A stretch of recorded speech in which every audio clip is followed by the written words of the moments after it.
nič. On mi také veci píše. Vieš, čo mi píše? To by si ty mal vie. Napíš to Gajlovi, lebo on to nevidí.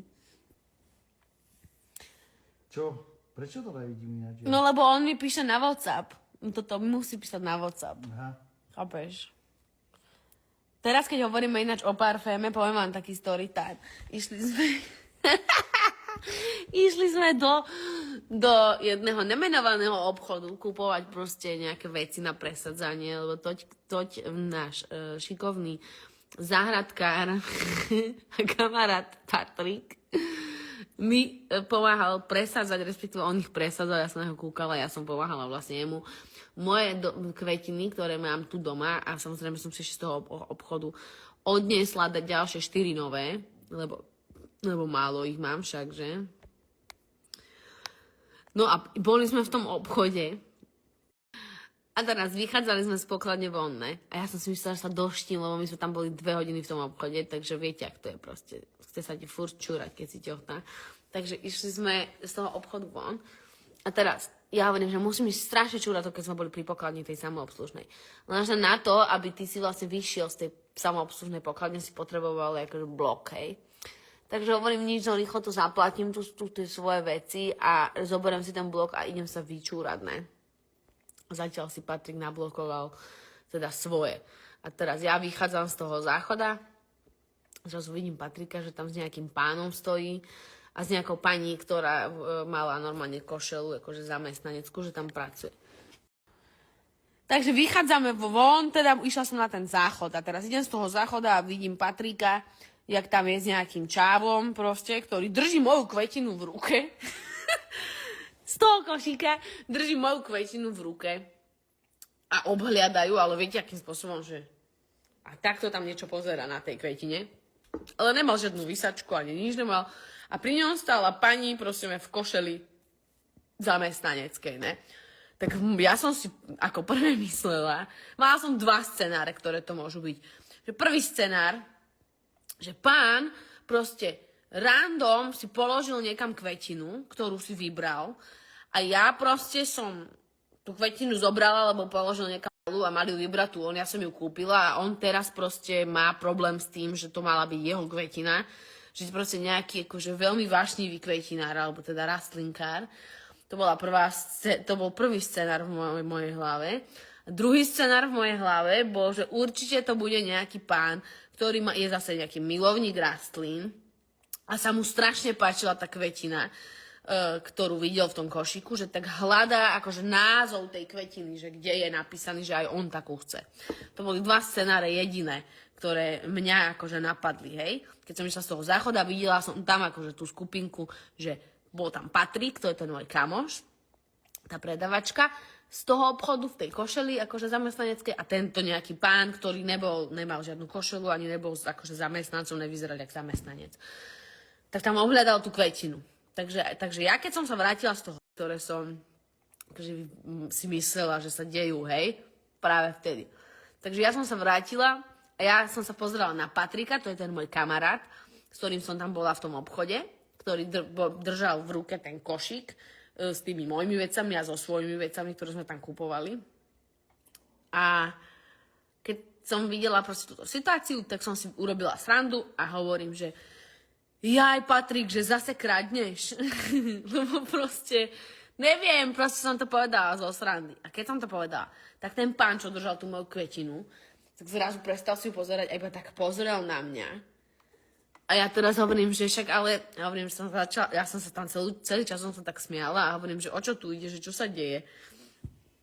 No a teraz Patrik hovorí, že ja mám ten blog akože z toho, z tých vecí, z tej kvetiny a z toho. Tak ja, že tak áno, že mám ho zožužvaný. Tak som vytiahla ten blog, ten som mu podala. A teraz ten pán hovorí, že aký je názov tej kvetiny. Ja, že tak to ja absolútne netuším, že tam není na tej kvetine napísané. A Patrik hovorí, že no však ani na tom blogu to není napísané, že keď vy máte také názvy špeciálna rastlina, takéto, že tak proste to tam není, hej. Že tak teda si to tam hľadajte, že teda, či to tam je nablokované. No a ja teraz som bola taká, že OK, že tak asi sme zabudli niečo nablokovať, alebo pán má pocit, že sme niečo zabudli nablokovať, že však mohlo sa stať hocičo, ale že však nech si to pozrie, že ja som si bola istá, že máme všetko nablokované, tak ja som tam platila asi 270 €, takže som bola taká, že tak myslím si, že máme všetko, akože, dokonca by som viac verila tomu, že sme tam nablokovali toho ešte viac, než reálne sme mali, že sme nejaký kvetináč, alebo bola čo dali dvakrát, ale nevadí, proste berem to, že OK.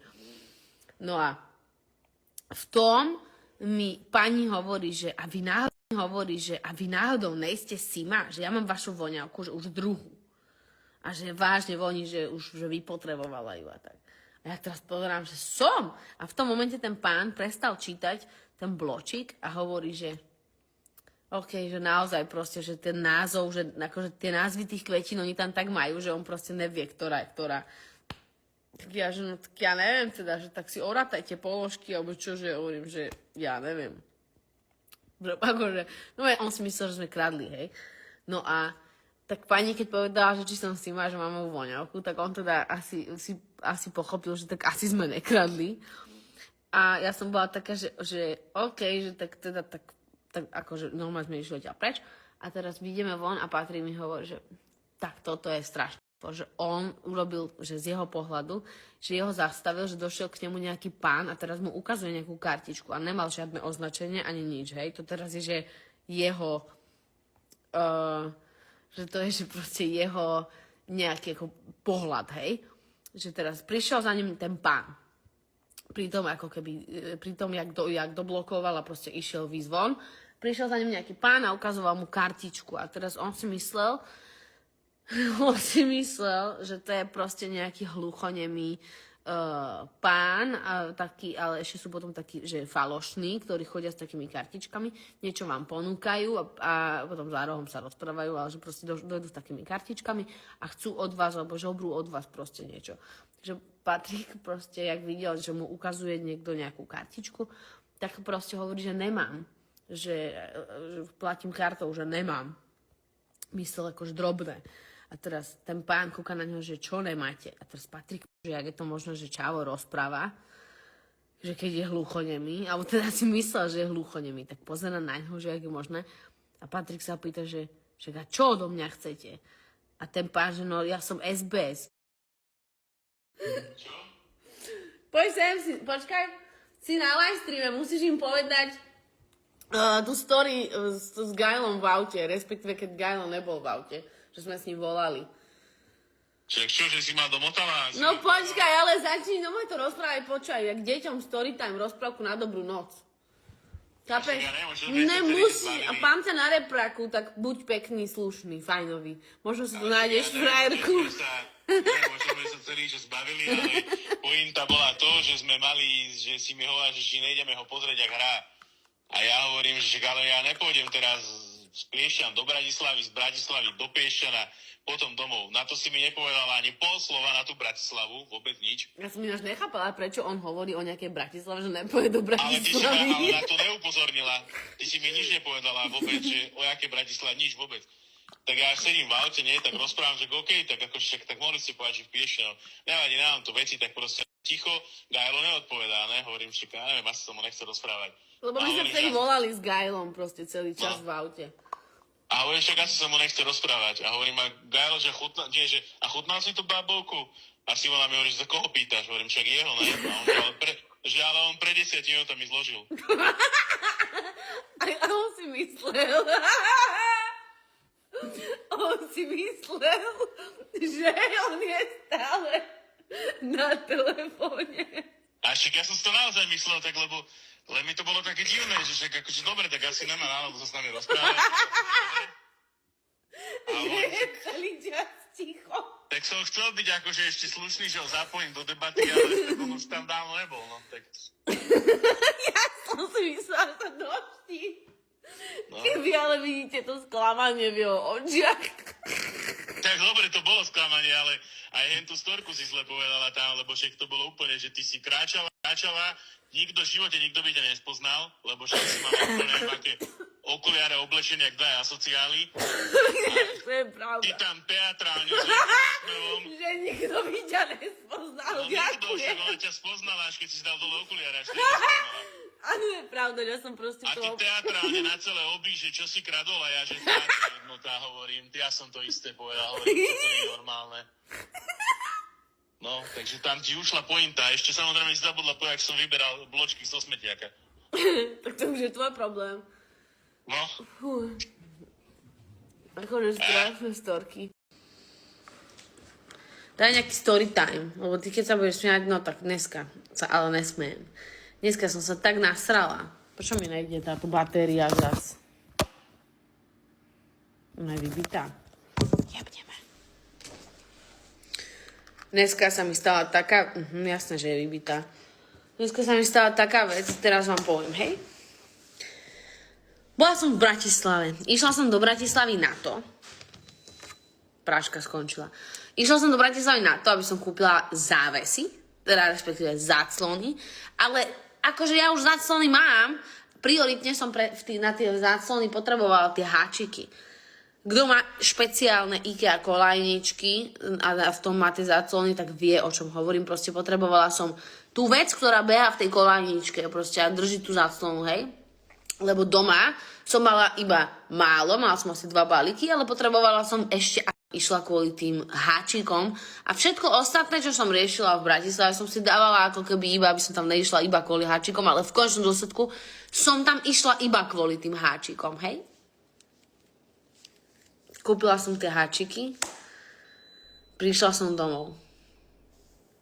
A musela som, lebo som musela ísť ešte niečo vyriešiť do banky, tak som došla do Piešťa, potom som prišla.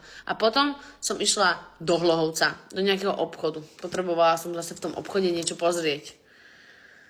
No a potom som sa vrátila z Hlohovca domov. Došla som domov, že idem teda zavesiť tie záclony, lebo už som ich mala oprané, takže zavesím tie záclony. A viete, čo som zistila? Že tie háčiky sú úplne iné, než som mala tie prvé. To znamená, že som kúpila zlé háčiky. Tak, hádajte čo. Bolo 6 hodín večer a ja som si povedala, že ja potrebujem dneska vešať tie záclony, takže ja idem teraz do IKEA, naspäť do Bratislavy, druhýkrát dneska. A idem pre tie skurvené háčiky a dneska zavesím tie záclony, aj keby mama otočí 3-krát. Tak som došla do tej IKEA. A hľadám tam tie správne háčiky s takými koliečkami. Nenašla som ich tam. A pani sa pýtam teda, čo tam pracovala. Už bolo dosť hodín a ponáhľala som. Tak si hovorím, že dobre, musím byť rýchla. Tak sa pýtam tej pani, hovorím, prosím vás. Hľadám také háčiky na závesy a na záclony, ktoré majú také kolieska. Hovorím, ja tu vidím všade iba bez koliesok, ale ja neviem, či som slepá, alebo už unavená iba, alebo čo ja viem. Hladná možno, proste tu nevidím tie háčiky. Takže háčiky s kolieskami, že také my nemáme. A ja, že prosím vás, nehovorte mi, že nemáte. Ja ich mám celý život a mám ich od vás a viem, že ich tu kupujem. Vždy som ich tu kupovala. Všetky moje závesy, čo mám v dome, sú na tieto háčiky s tými kolieskami. A pani mi hovorí, viete čo? Ja aj tieto háčiky s tými kolieskami, že no tak to už sa nevyrába. Že to už teraz sú tie háčiky iba bez tých koliesok. A ja, že to mi chcete povedať. Že ja musím doma vymeniť nie len tie háčiky, ktoré tam mám, ale že ja musím kúpiť novú kolajnicu, aby to sedelo s tými vašimi novými háčikmi. Že mám vymontovať tú kolajnicu do stropu a namontovať tam nejakú novú. A pani, že nie. Že ono, tie nové háčiky, tie bez tých koliesok, sedia aj do tých starých kolajníc. A ja, že to si robíte srandu? Že tak ja idem dneska do Bratislavy, kúpim v IKEA tie háčiky, dojdem domov, mám pocit, že sú zlé, lebo sú iné, proste nemali tam tie kolieska, tak idem znova do Bratislavy, aby som kúpila tie s tými kolieskami háčiky a vy poviete, že vlastne som tu zbytočne, lebo celý čas mám tie správne háčiky. Chápete? Takže som tam išla zbytočne. Takže som bola taká, že dobre, tak aspoň niečo si kúpim, že organizéry som si išla kúpiť. Že aspoň niečo si kúpim, že nech si nepoviem, že som sem išla fakt zbytočne. Mala som v ruke jedný organizéry a išla som platiť. To bolo krátko predtým, jak zatvárali. A hádajte čo, viete, koľko ľudí tam bolo? Pri tých pokladniach. Že som bola taká nasratá, sama na seba, samozrejme, ne na tých ľudí, tí ľudia za to nemohli, nikto za to nemohol, to je moja blbosť. Lebo tá pani sa ma spýtala, že a vy ste to neskúšali? Ja že no neskúšala, lebo som videla, že tie háčiky sú proste iné, že tie háčiky proste poznám, jak majú vyzerať. A som si povedala, že som si zobrala asi nejaký iný typ, proste, na nejaký iný typ garniže, alebo ja neviem, jak tomu hovoríte vy, a proste na nejaký iný typ tej kolanice, alebo čo ja viem, čoho. No, takže bola som nasratá jak hovado sama na seba.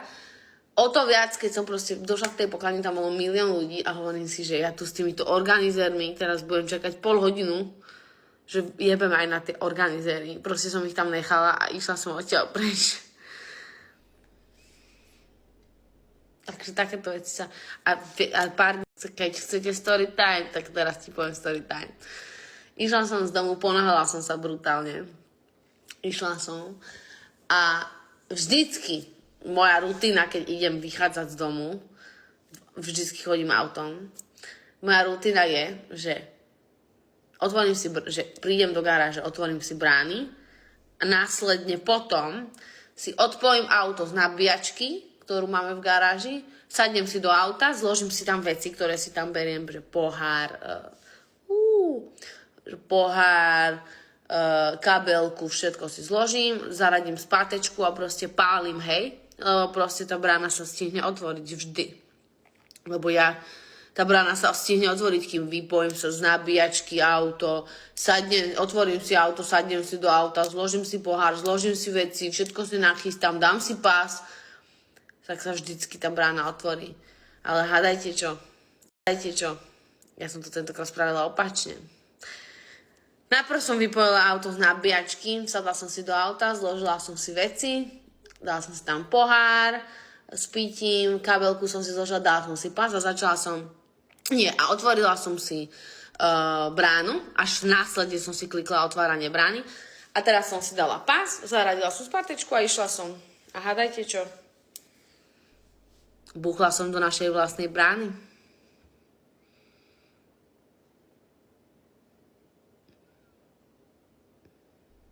Také veci sa dejú asi... No ne, povedala by som, že sa dejú iba mne. Takže viete, čo je najväčší for? Že deň predtým som hovorila kamoške o tom, že sme sa bavili o tom, že pred rokom sa Gajlovi stalo, že nabúral, respektíve nacúval do našej vlastnej brány, musel meniť nárazník. A deň predtým, ako sa to stalo mne, som to rozprávala kamoške. A hovorila som, že to proste vôbec nechápem, jak niekto